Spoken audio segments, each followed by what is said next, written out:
Gracias, le recuerdo que estamos platicando con el doctor Héctor Jaime Ramírez Barba, diputado federal por el Partido Acción Nacional, además de secretario de la Comisión de Salud de la Cámara de Diputados, además médico especialista certificado en cirugía general y en salud pública, un especialista que tiene, por si usted no lo sabía, 2 doctorados, uno en salud y otro en administración pública, un hombre que le sabe a estos temas. Doctor, en el bloque anterior estábamos platicando hacia el final del desempeño del subsecretario de Salud, Hugo López-Gatell.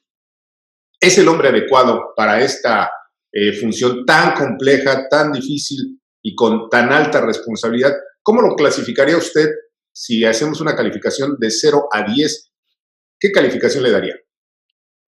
Yo lo calificaría en 2 bandas. En la primera banda, es una persona capaz, es una persona con doctorado en una universidad muy prestigiada de Estados Unidos, es un hombre inteligente, pero si lo valoro con su desempeño, es decir, el árbol se conoce por sus frutos, no por el árbol, y sus frutos han sido pésimos. O sea, él lleva en la espalda hoy la muerte de muchísimos mexicanos que nunca debieron haber muerto por soberbio, por no haber sido capaz de integrarse al Sistema Nacional de Salud, por no haber sido capaz de reconocer la labor y dejarse escuchar por el Consejo de Salubridad General, por los secretarios de salud estatales, por la gente con experiencia como los exsecretarios y por no recurrir a expertos mundiales.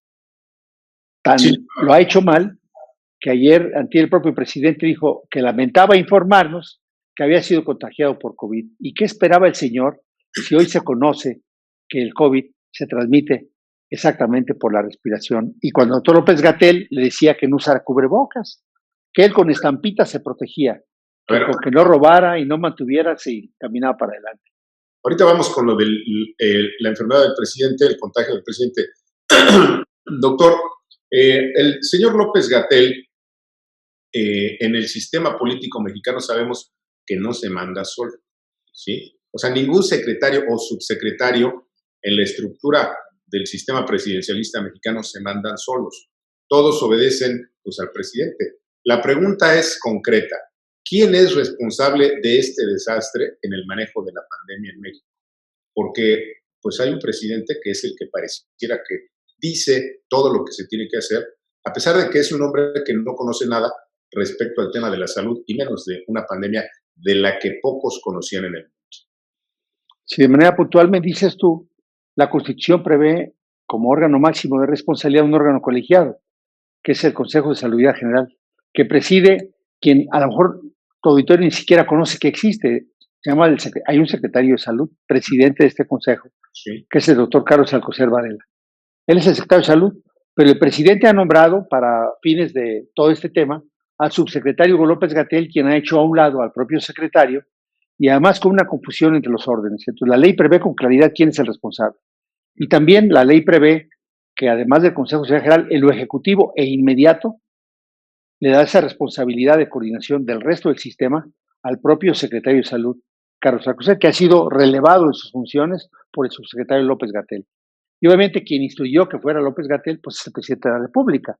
Pero la ley prevé quién es con claridad. Por eso hemos puesto denuncias formales nosotros por casi homicidios de lesa humanidad, lo que está ocurriendo por este pésimo manejo de la pandemia.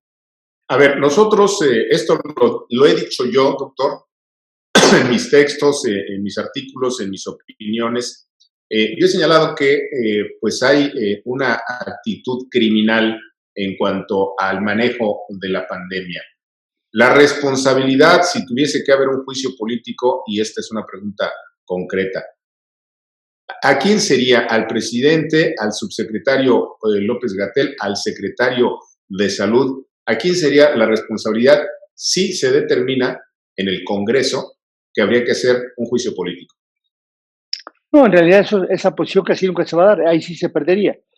El juicio debía ser penal, o sea, la idea es hacerlo penal, y la idea es hacerlo penal contra los responsables, y en este caso es el secretario de Salud, el subsecretario de Salud, el titular del Instituto de Salud para el Bienestar, el titular del IMSS y el titular del ISSSTE, porque también debemos de reconocer que, por ejemplo, la salud en México es un conjunto de instituciones, pero el papel rector lo tiene el secretario de Salud. Quien ha firmado los decretos es el secretario de Salud. Quien ha hecho las compras tardías e impropias ha sido el titular del INSABI. Imagínate cómo estábamos, Ricardo, y el auditorio.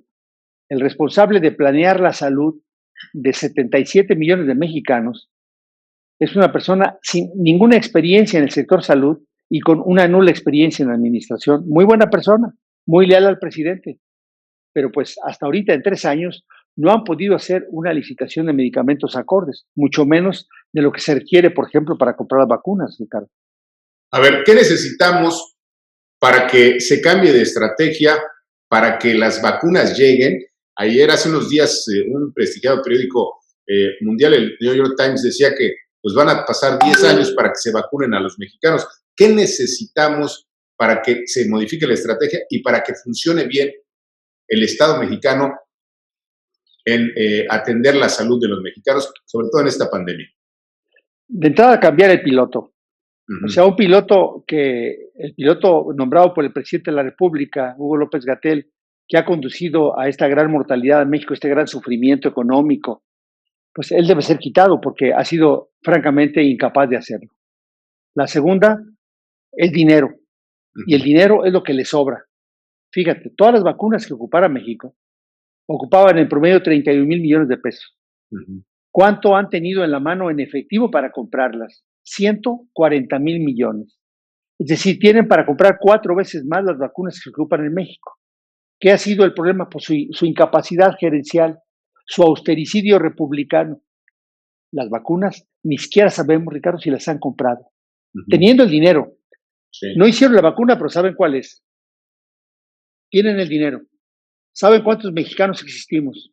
Cuántas dosis hay que comprar, dependiendo si es una vacuna que hay que poner una sola dosis o hay que poner dos.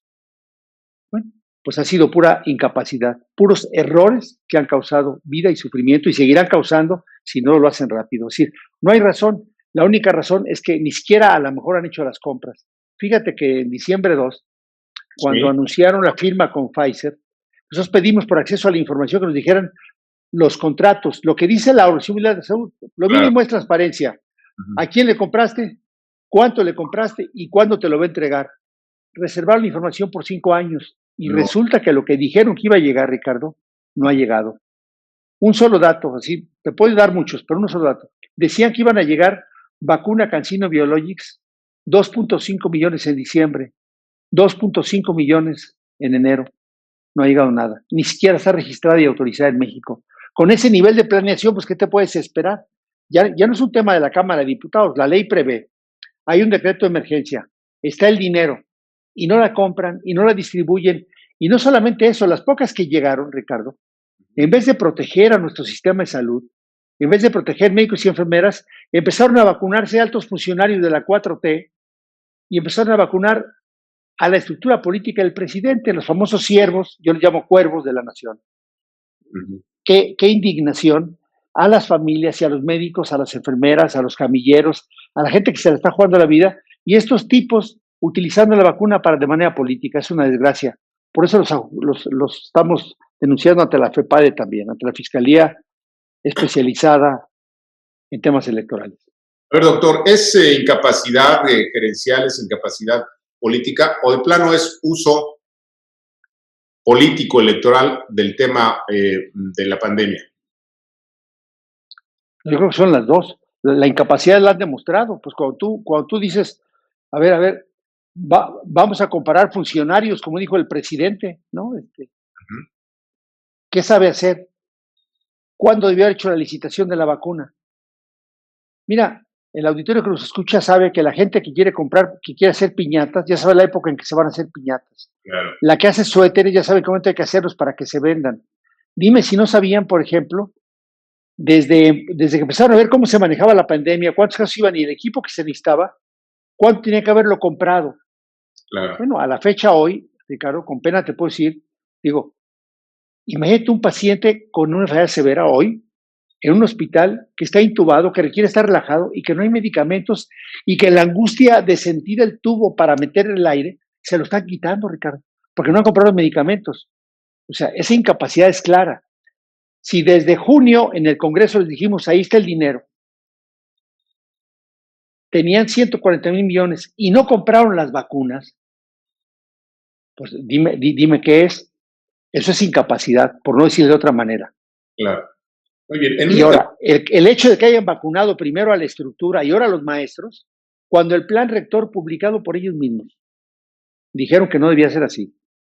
Primero a proteger el sector salud, después proteger a los adultos mayores para disminuir la mortalidad, y empiezan a vacunar pues, a los candidatos a las alcaldías como la de Nuevo León, que se soltó, por cierto, con el presidente, o a los siervos de la nación, en vez de médicos y enfermeras, cuando las dosis que han llegado hasta ahorita no cubren ni siquiera el 20% de los profesionales de la salud, Ricardo. Es un manejo político electoral.